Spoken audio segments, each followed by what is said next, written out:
Olá pessoal, aqui é a professora Andréia, professora de filosofia, e vamos trabalhar o tema o ser humano como indivíduo e ser social.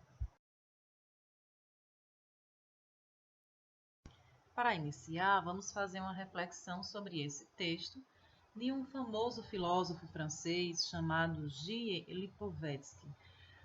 Lipovetsky, nesse texto, vai falar exatamente do indivíduo contemporâneo ou pós-moderno, que é um indivíduo em conflito com duas tendências. Uma tendência de cada dia que se passa afirma mais o seu próprio estilo e, por outro lado, ter a necessidade de seguir a tendência, seguir as tendências do momento. Então, nós temos um indivíduo em conflito. Bom, isso ele caracteriza como uma coisa que chama de autoestética, um espelho de Narciso na nova tela global. O que significa isso? Se vocês lembrarem da história de Narciso, que é um personagem da mitologia grega, Narciso ele entra num conflito existencial porque se apaixona pela própria imagem. Ele era uma pessoa que tinha um conceito muito alto sobre si mesmo e muitas vezes não valorizava as outras pessoas a seu redor. Então, quando nós dizemos que uma pessoa é narcisista, é alguém que olha muito para si próprio e tem um conceito muito elevado sobre si, desvalorizando, desmerecendo as outras pessoas. Então, Lipovetsky ele fala sobre essa tendência pós-moderna do indivíduo muitas vezes ter uma postura assim, parecida com a de Narciso. Outro recurso que nós podemos usar para essa nossa reflexão inicial é observar essa imagem, que faz referência a um quadro chamado O Almoço dos Remadores, de 1881, de um artista francês chamado Pierre-Auguste Renoir. Nós podemos perceber um momento de descontração, de leveza, onde as pessoas estão aproveitando a convivência. Podemos refletir sobre a necessidade do ser humano do outro, do seu semelhante. Podemos perceber assim o homem como um ser social.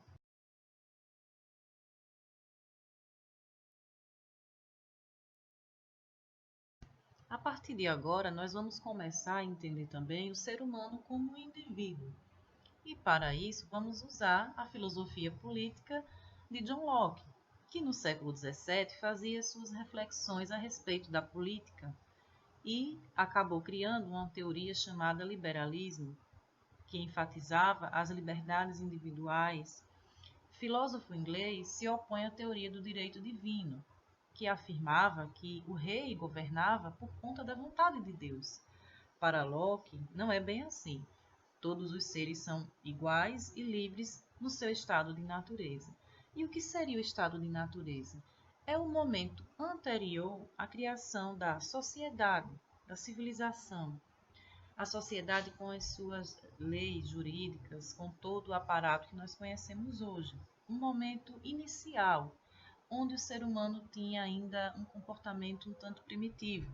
Nesse momento inicial, Locke afirma que os homens são totalmente iguais e livres, não existindo a concepção de alguém superior que, pela vontade de Deus, deveria governar. Bom, isso quer dizer que a sociedade foi fundada a partir do livre consentimento dos indivíduos. As pessoas acreditaram que era importante que houvesse governo e entraram num acordo, em um contrato, onde resolveram obedecer a uma pessoa, essa pessoa deveria governar e deveria garantir a segurança. O governo, nesse contexto, é visto como resultado de um consentimento livre dos indivíduos e não uma imposição.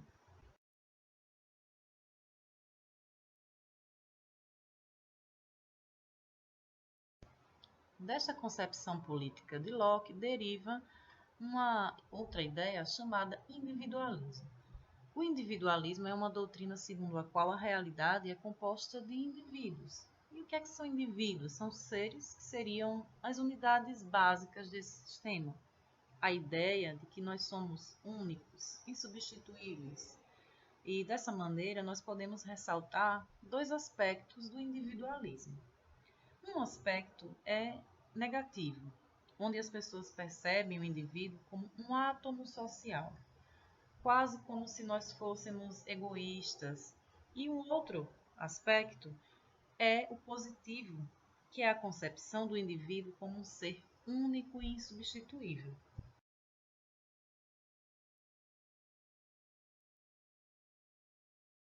Nesse sentido, nós vamos começar a aprofundar esses dois aspectos do individualismo. Vejamos. No primeiro sentido negativo, como foi dito, há uma confusão entre individualismo e egoísmo, de modo que quando você evidencia muito a sua personalidade, talvez tenha a ideia de que você está desmerecendo ou desvalorizando o outro. No sentido mais positivo, nós vamos entender isso como uma maneira de expressar que nós somos únicos e que isso faz com que nós tenhamos um valor específico, próprio. Isso gera uma linha de pensamento que se chama personalismo. E o personalismo, ele não nega, ele até mesmo reforça a questão do bem comum, que nós precisamos valorizar o outro. Dessa forma, o aspecto positivo do individualismo é algo que nos leva a compreender melhor o ser humano. Agora, esse bem comum que o personalismo acredita não pode ser uma imposição. O bem comum é buscado, cada um do seu jeito, da sua forma, com as suas habilidades, com os seus limites, com os seus defeitos, e sempre tentando superar os defeitos, reforçar as qualidades para uma convivência melhor. Cabe dizer também que o individualismo em Locke, por exemplo, não procura negar a sociedade ou a comunidade em benefício de uma liberdade individual.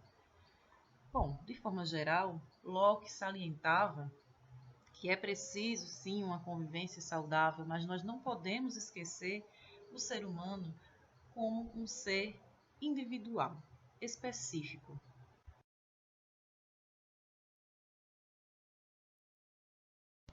Na contramão do individualismo surge o coletivismo. Inclusive, nós vemos aqui no texto que o coletivismo pode ser interpretado como qualquer doutrina política que, em geral, se opõe ao individualismo. Bom, e o que isso quer dizer? Num sentido bem específico, o coletivismo defende que a propriedade privada ela deve ser abolida. E o que é a propriedade privada? Nós vivemos num país onde nós temos direito de ter os nossos bens. Nós dizemos que o nosso carro, a nossa casa, são propriedades privadas, não são coletivas, não são de todos, são nossas porque adquirimos, porque compramos. Então, propriedade privada é ter o que é seu por garantia, por lei. E o coletivismo critica isso porque pressupõe que os bens deveriam ser coletivos. Bom, nesse contexto surge o socialismo e o comunismo, que são formas básicas do coletivismo. O que é que nós podemos dizer sobre socialismo e comunismo? São formas de pensar opostas ao capitalismo, opostas à propriedade privada e que enfatizam principalmente a igualdade, onde as pessoas deveriam ter recursos iguais para viver.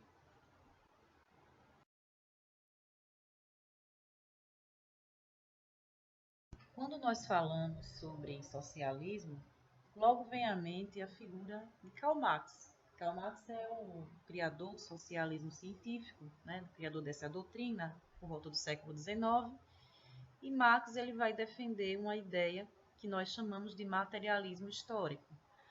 Nós podemos definir o materialismo histórico como uma doutrina que explica a estrutura econômica da sociedade como algo que determina a parte ideológica da sociedade. Vamos esclarecer isso. A parte que Marx chama de estrutura é a parte material, a maneira como as coisas são produzidas, o que ele chama de modo de produção. Então, o modo de produção vai determinar a parte da superestrutura. A superestrutura ideológica, o conjunto de concepções religiosas, morais, éticas. Então, aquilo que as pessoas são na sua ideologia depende dos fatores econômicos. Por isso que nós chamamos materialismo. Marx vai dizer que nós somos determinados pelas condições materiais na história da humanidade.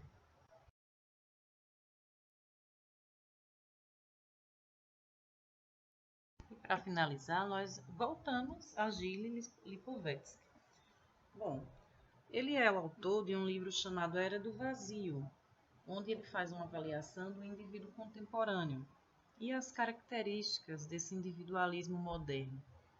Uma das constatações de Lipovetsky é que há um enfraquecimento do sentimento de comunidade entre as pessoas.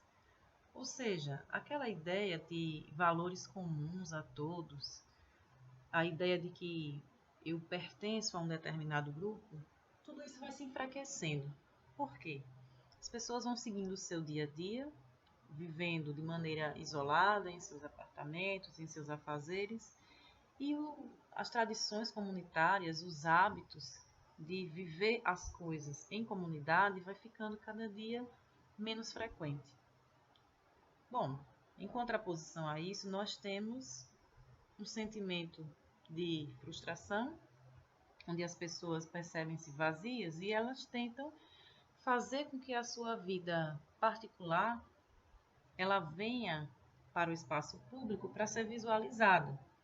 Então, nós percebemos nas redes sociais, por exemplo, né, se nós formos colocar nos nossos dias, as pessoas fazem a sua comida um pouco mais diferenciada, elas fazem a sua atividade física e elas postam e elas colocam ali e elas encontram pessoas que compartilham daqueles hábitos, que fazem seus comentários, seus elogios, dão as suas curtidas, compartilham. Então nós temos assim uma forma do ser humano tentar resgatar esse sentimento de pertença que se perdeu, né? E essa aproximação comunitária que se perdeu.